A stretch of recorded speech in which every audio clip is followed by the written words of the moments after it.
નમસ્કાર વિદ્યાર્થી મિત્રો, ધોરણ 12 વિષય વાણિજ્ય વ્યવસ્થા અને સંચાલન, જેની અંદર ચેપ્ટર નંબર 7, ચેપ્ટરનું નામ છે અંકુશ. આમ તો અંકુશ સંચાલનનું કાર્ય છે અને કેવું કાર્ય તો કે સેવકનું કાર્ય છે, સેવકનું સોપાન. સંચાલનના કાર્યોમાં આયોજન, પ્રબંધ, દોરવણી, સંકલન, કર્મચારી વ્યવસ્થા, અંકુશ આ બધા કાર્યોનો સમાવેશ થતો હોય છે. આ સંચાલનના કાર્યની અંદર સૌથી પ્રથમ કાર્ય પૂછવામાં આવે તો આયોજન, પણ સેવકનું કાર્ય, અંતિમ કાર્ય એટલે અંકુશ.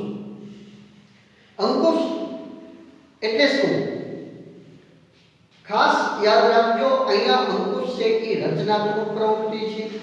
અહીંયા અંકુશ એટલે ધાકધમકી આપવી, રોપ જમાવો એવો અર્થ થતો નથી.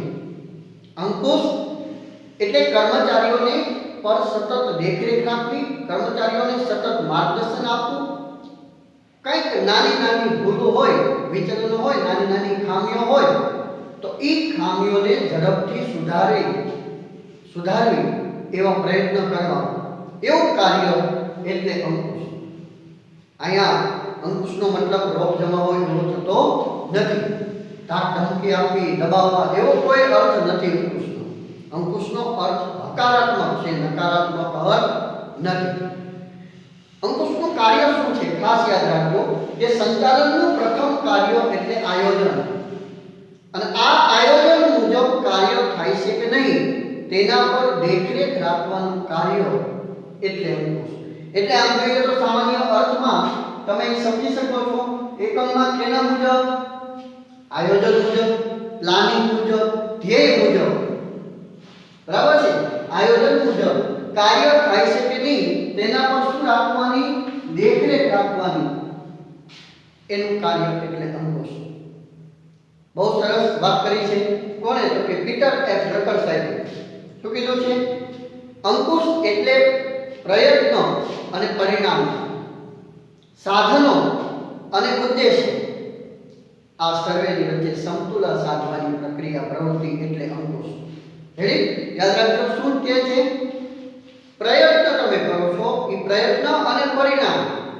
પ્રયત્ન શું કરવામાં આવે છે, એનું પરિણામ શું મળે છે? જે તમારી પાસે સાધનો છે, સાધનોની અંદર યાદ રાખજો યંત્ર પણ આવી જાય, કાચો માલ પણ આવી જાય, કર્મચારી પણ એક સાધન છે. કેવું સાધન? કે જીવન સાધન. આ સાધનો અને ઉદ્દેશો આ બધાની વચ્ચે સમતુલા સાધવાની પ્રવૃત્તિ એટલે અંકુશ. બરાબર છે? તો આ અંકુશનો અર્થ તમે ખાસ યાદ રાખજો. અંકુશ એ સંચાલનનું સેવકનું કાર્ય છે, પણ અતિ મહત્વનું કાર્ય રહેલું છે. કોઈ પણ એકમ હોય એ એકમનો મુખ્ય ઉદ્દેશ, મુખ્ય ધ્યેય નક્કી કરવામાં આવતો હોય છે. અને એ ધ્યેય બે પ્રકારના હોય, એક ટૂંકા ગાળાનો અને બીજો લાંબા ગાળાનો ધ્યેય હોય. ઉદ્દેશ કેટલા પ્રકારના હોય છે? બે પ્રકારના, એક ટૂંકા ગાળાનો અને બીજો લાંબા ગાળાનો. એ ધ્યેયને પાર પાડવા માટે વ્યવસ્થિત સારું એવું શું જરૂરી છે? તો કે પ્રથમ કાર્ય એવું આયોજન બનાવવું પડે, પ્લાનિંગ કરવું પડે. અને એ આયોજનને પાર પાડવા માટે એક વ્યવસ્થિત વહીવટી માળખું રચવું પડે, એટલે કે વ્યવસ્થા તંત્રની રચના કરવી પડે. અને આવું સરસ વ્યવસ્થા તંત્ર રચ્યું હોય, એ વ્યવસ્થા તંત્ર ગમે એટલું રચનાત્મક હોય, ગમે તેટલું પ્લાનિંગથી વ્યવસ્થિત બનાવેલું હોય, પણ જો એના ઉપર કંટ્રોલિંગ ન રાખવામાં આવે, એના ઉપર અંકુશ રાખવામાં ન આવે તો સારું પરિણામ મળતું હોતું નથી. આ વ્યવસ્થા તંત્રની અંદર ઘણું બધું પરિવર્તન આવતું હોય છે, ઘણી બધી નાની મોટી ખામીઓ આવતી હોય છે, એટલે કે વિચલનો આવતા હોય છે. આ વિચલનોને દૂર કરવા માટે અંકુશની જરૂર પડતી હોય છે. એવું સરસ કાર્ય એટલે અંકુશ. રેડી? તો આ અંકુશ જે છે એ સંચાલનનું કેવું કાર્ય છે? તો કે સેવકનું કાર્ય. અંકુશ કોના પર આધારિત છે? તો કે આયોજન ઉપર. આયોજન ઘડાય પછી જ અંકુશનું કાર્ય. એટલે કીધું છે કે આયોજન એ સંચાલનનું પ્રથમ કાર્ય છે, જ્યારે અંકુશ એ સેવકનું કાર્ય છે. આયોજન અને અંકુશ બંને જોડિયા બાળકો છે. ખાસ યાદ રાખજો, આયોજન હોય ત્યાં અંકુશ હોય, અને અંકુશ હોય ત્યાં આયોજન પહેલાથી હોય. બંને કેવા છે? જોડિયા બાળકો છે. અને આયોજનને જ અંકુશનો જન્મદાતા કીધો છે. આયોજન ઘડાય પછી જ અંકુશ આવે. બરાબર છે? આયોજનને અંકુશનો જન્મદાતા કીધો છે. એટલે કે આયોજન હોય ત્યાં અંકુશનું કાર્ય કરવું જ પડે, હોય ને હોય. તો આ જે અંકુશ છે એ અંકુશ ચેપ્ટર 7મું ચેપ્ટર અતિ મહત્વનું ચેપ્ટર. એની અંદર પહેલો પ્રશ્ન તમે ભણવા જઈ રહ્યા છો. પ્રશ્નનું નામ છે અંકુશના લક્ષણો સમજાવો. હવે લક્ષણો કે લાક્ષણિકતાઓ કે સ્વરૂપ કે બરાબર બધું એક જ હોય છે. એટલે પ્રશ્ન ફેરવી પૂછે કે અંકુશની લાક્ષણિકતાઓ સમજાવો તો યાદ જવાબ, અંકુશના લક્ષણો સમજાવો તો યાદ જવાબ, અંકુશનું સ્વરૂપ તો સમજાવો તો પણ આ જ જવાબ આવશે. લક્ષણો એક પછી એક આપણે સમજીએ. પહેલું લક્ષણ છે આયોજન સાથે સંબંધ છે. પહેલા જ તમને કહેવું કે અંકુશને કોની સાથે સંબંધ છે? તો કે આયોજન સાથે સંબંધ છે. યાદ રાખજો, આયોજન વ્યાખ્યામાં એટલે તો નહીં સરળ વ્યાખ્યા લખે આયોજન મુજબ કામ થાય છે કે નહીં તે જોવાનું કાર્ય અંકુશનું છે. તો એનો મતલબ કે આયોજન મુજબ કામ થાય છે કે નહીં જોવાનું કાર્ય હોય તો એને કેની સાથે સંબંધ હોય? તો કે આયોજન સાથે સંબંધ છે. આયોજનની કેની સાથે સંબંધ છે? તો કે આયોજનને ભવિષ્ય સાથે સંબંધ છે. પણ અંકુશને આયોજન સાથે સંબંધ રહેલો છે. પાછું રિપીટ કરી દઉં, આયોજન અને અંકુશ બંને જોડિયા બાળકો છે. આયોજન હોય કે અંકુશ હોય જ. આયોજન સંચાલનનું પ્રથમ કાર્ય છે, જ્યારે અંકુશ એ સંચાલનનું સેવકનું કાર્ય છે. આયોજન મુજબ કામ થાય છે કે નહીં એના પર દેખરેખ રાખવી, વિચલનો હોય તો વિચલનો શોધવા અને વિચલનોને દૂર કરવાનું કાર્ય કોનું છે? તો કે અંકુશનું રહેલું છે. માટે કહી શકાય કે અંકુશ કોના ઉપર આધાર રાખે છે? આયોજન પર આધાર રાખે છે અને આયોજન સાથે એનો સંબંધ છે. ચાલો બીજો પોઈન્ટ છે દરેક સપાટીએ થતું કાર્ય. ખાસ યાદ રાખજો કે સંચાલનની 3 સપાટી, ઉચ્ચ સપાટી, મધ્ય સપાટી અને તળ સપાટી. સર્વોચ્ચ સત્તા ધરાવતી સપાટી એટલે ઉચ્ચ સપાટી. ઉચ્ચ સપાટી અને તળ સપાટીને જોડતી કડીરૂપ સપાટી એટલે મધ્ય સપાટી અને સૌથી ઓછી સત્તા ધરાવતી સપાટી એટલે તળ સપાટી. પ્રશ્ન એવો પૂછવામાં આવે કે અંકુશને કઈ સપાટી સાથે સંબંધ છે? તો જવાબ આવશે અંકુશને દરેક સપાટી સાથે સંબંધ રહેલો છે. કેટલી કઈ સપાટી સાથે સંબંધ છે? દરેક સપાટી સાથે સંબંધ રહેલો છે. હા, પ્રશ્ન એવો પૂછવામાં આવે કે દરેક સપાટીએ સરખું અંકુશ જોવા મળે? ના, દરેક સપાટીએ અંકુશ સરખા પ્રમાણમાં હોતો નથી. દરેક સપાટીએ સપાટીના આધારે અંકુશ રાખવામાં આવે. લો સમજી લઈએ કે સૌથી ઉચ્ચ સપાટીએ ઉચ્ચ અધિકારીઓ હોય છે ત્યાં અંકુશની જરૂર ઓછી પડે છે. મધ્ય સપાટીએ ઉચ્ચ સપાટી કરતાં વધુ જરૂર પડે છે અંકુશ રાખવાની અને સૌથી વધુ અંકુશની જરૂર ક્યાં? તો કે તળ સપાટીએ પડતી હોય છે. બરાબર છે? ત્યાં વધુ કાર્ય કરતા કર્મચારી હોય છે, સંખ્યા પણ ત્યાં તળ સપાટીએ વધુ હોય છે અને ત્યાં શિક્ષણનું સ્તર પણ, જ્ઞાનનું સ્તર પણ કેવું હોય છે? ઓછું હોય છે. બરાબર છે? મહેનતનું કાર્ય વધુ હોય છે. ક્યાં અંકુશની વધુ જરૂર પડે? ખાસ યાદ રાખજો, અંકુશનું કાર્ય કઈ સપાટીએ જોવા મળે? તો કે દરેક સપાટીએ. કઈ સપાટીએ વધુ અંકુશ જોવા મળે? તળ સપાટીએ. કઈ સપાટીએ ઓછું જોવા મળે? ઉચ્ચ સપાટીએ. બરાબર છે? આમ દરેક સપાટીએ થતું કાર્ય રહેલું છે. ત્રીજો પોઈન્ટ સતત પ્રક્રિયા છે. યાદ રાખજો, એકમની અંદર ખરીદી કરવાનું, વેચાણ કરવાનું, ઉત્પાદનને લગતું કાર્ય, માર્કેટિંગને લગતું કાર્ય, સમારકામને લગતું કાર્ય, ઘણા બધા એકમની અંદર કાર્યો થતા હોય અને આમે તમને ખ્યાલ છે કે આયોજન પણ પરિવર્તનશીલ છે. આયોજનની અંદર પણ શું કરી શકાય છે? ફેરફાર કરી શકાય છે. તો આયોજનમાં ફેરફાર થતો હોય, વ્યવસ્થા તંત્રમાં ફેરફાર થતો હોય તો સ્વાભાવિક છે કે અંકુશની અંદર પણ શું થતો હોય છે? ફેરફાર થતો હોય છે. અને એકવાર અંકુશ રાખી દીધું, એકવાર તમે માર્ગદર્શન આપી દીધું, ત્યાર પછી કાર્ય પૂરું એવું નથી. એકમની અંદર કામ કરતા કર્મચારીઓને સતત માર્ગદર્શન આપવું પડે છે, સતત દેખરેખ રાખવી પડે છે. એટલા માટે કહી શકાય કે અંકુશનું કાર્ય કઈ પ્રક્રિયા છે? સતત ચાલતી પ્રક્રિયા છે. હંમેશા યાદ રાખજો, કોઈ પણ પ્રવૃત્તિ ધ્યેયલક્ષી હોય, કેવી? ધ્યેયલક્ષી હોય, એ સતત ચાલતી પ્રવૃત્તિ હોય. કેમ? તો કે ધ્યેયની અંદર એવું હોય, ઘણીવાર ધ્યેય ઊંચા લઈ જવામાં આવે, ઘણીવાર ધ્યેય નીચા લઈ જવામાં આવે, ધ્યેય પાર પાડવામાં આવે. ધ્યેય પાર પડી જાય તો નવો ધ્યેય નક્કી કરવામાં આવે, તો એ સ્વાભાવિક છે કે એ ધ્યેયને પાર પાડવા માટે પાછો અંકુશની જરૂર પડે, એટલે સતત ચાલતી પ્રક્રિયા રહેલી છે. પોઈન્ટ આવી ગયો છે. આગળનો ચોથો પોઈન્ટ સંચાલનનું સેવકનું કાર્ય. બરાબર છે, તમને યાદ છે કે સંચાલનનું કેવું કાર્ય છે? સેવકનું કાર્ય છે, તેમ છતાં અતિ મહત્વનું કાર્ય રહેલું છે. એનો મતલબ સંચાલનના કાર્યો આયોજન, પ્રબંધ, દોરવણી, કર્મચારી વ્યવસ્થા, સંકલન, આ બધા કાર્યો પછી અંકુશ હોય, સેવકનું કાર્ય રહેલું છે. અંકુશનું કાર્ય કેવું છે? સેવકનું કાર્ય. તો પ્રથમ કાર્ય કયું? આયોજન. આમ સંચાલનનું સેવકનું કાર્ય રહેલું છે. સેવકનું કાર્ય કે સેવકનું સોપાન કે સેવકનું પગલું કે, તો જવાબ આવતો હોય. બરાબર, સંચાલનનું સેવકનું પગલું કયું? અંકુશ. સંચાલનનું સેવકનું સોપાન કયું? અંકુશ. સેવકનું કાર્ય કયું? અંકુશ. રેડી? ચલો, ભવિષ્ય સાથે સંબંધ છે. હમણાં તમને કીધું કે અંકુશની કેની સાથે સંબંધ? આયોજન સાથે. આયોજનને કેની સાથે સંબંધ? ભવિષ્ય સાથે. તો સ્વાભાવિક છે કે બે જોડિયા બાળકો કહેવાય છે, એનો મતલબ આયોજન ને ભવિષ્ય સાથે સંબંધ હોય તો અંકુશને પણ કેની સાથે સંબંધ હોય? ભવિષ્ય સાથે સંબંધ રહેલો છે. યાદ રાખજો, વર્તમાનમાં કે ભૂતકાળમાં થયેલી ભૂલો બીજી વાર રિપીટ ન થાય, બીજી વાર ન થાય, એટલા માટે અંકુશની જરૂર છે. એટલે કે જે ભૂલો છે, જે ખામીઓ છે, જે સમસ્યાઓ છે, તે સમસ્યાઓને દૂર કરવા માટે અથવા એ સમસ્યાઓ ભવિષ્યમાં બીજી વાર ન થાય એટલા માટે એમાં સુધારાલક્ષી પગલાં લેવામાં આવે છે. એટલા માટે કહી શકાય કે અંકુશને કેની સાથે સંબંધ છે? ભવિષ્ય સાથે સંબંધ રહે.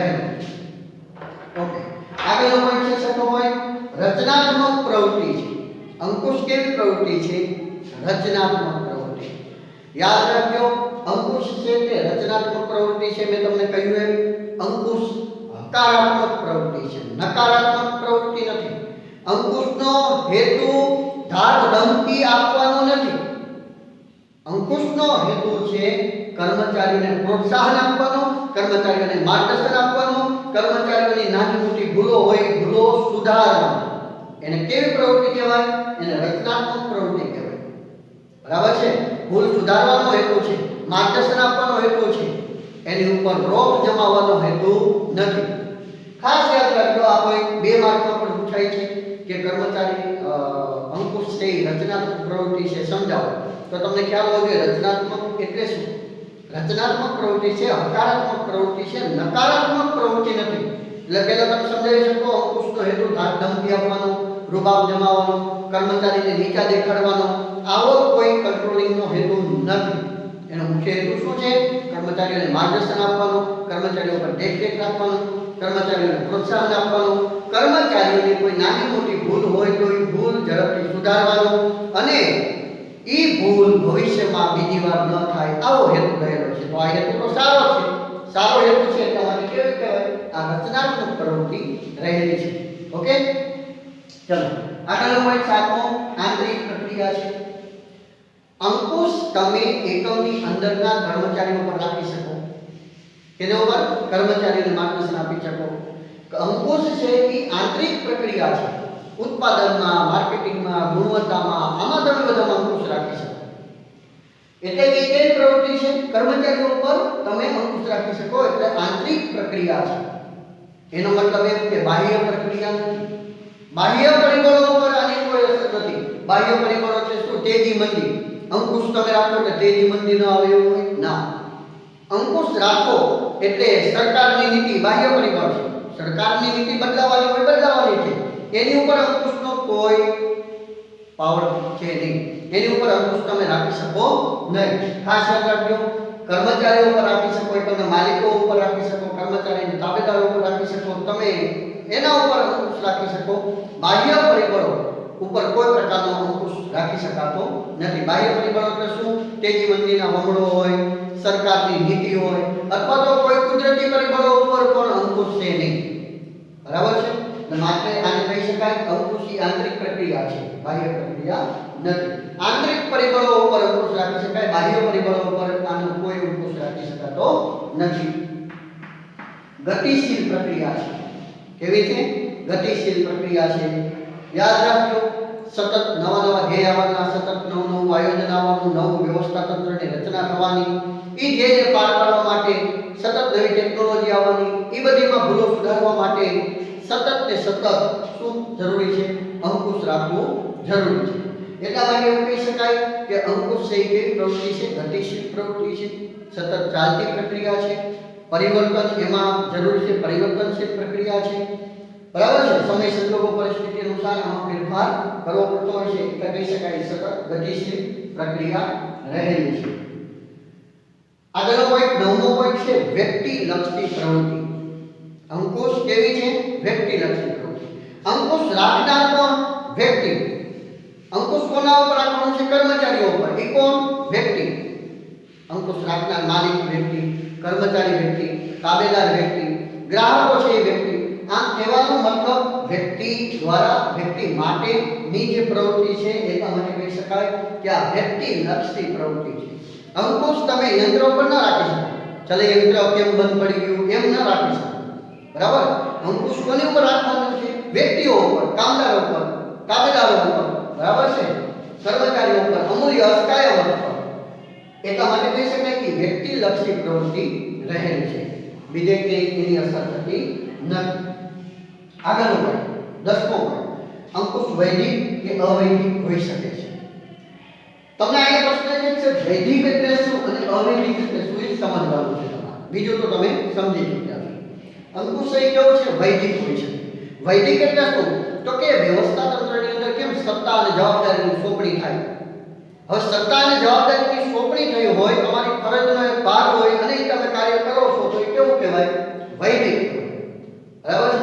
તમને સત્તા સોંપી છે, તમે સુપરવાઇઝર છો અને તમારે કામદારો ઉપર કાર્ય જોવાનું છે, માર્ગદર્શન આપવાનું છે અને તમે એને માર્ગદર્શન આપો છો, એને પર દેખરેખ રાખો છો, આમની આમ કરો.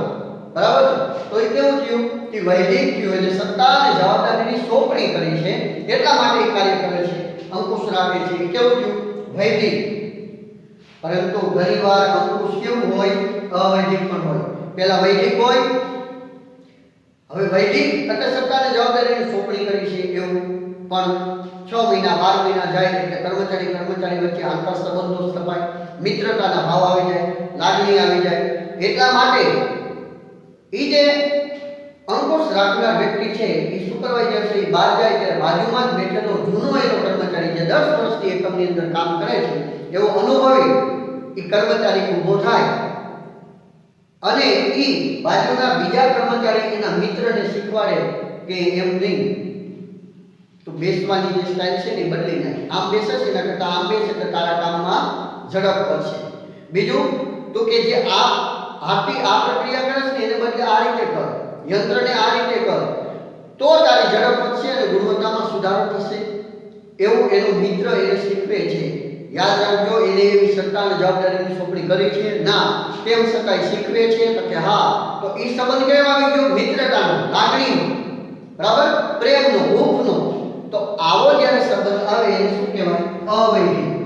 એટલે એવું જરૂરી નથી અંકુશ છે વૈદિક હોઈ શકે અને અવૈદિક હોઈ શકે. અહીંયા અંકુશનો હેતુ શું છે? માર્ગદર્શન આપવાનો, દેખરેખ રાખવાનો.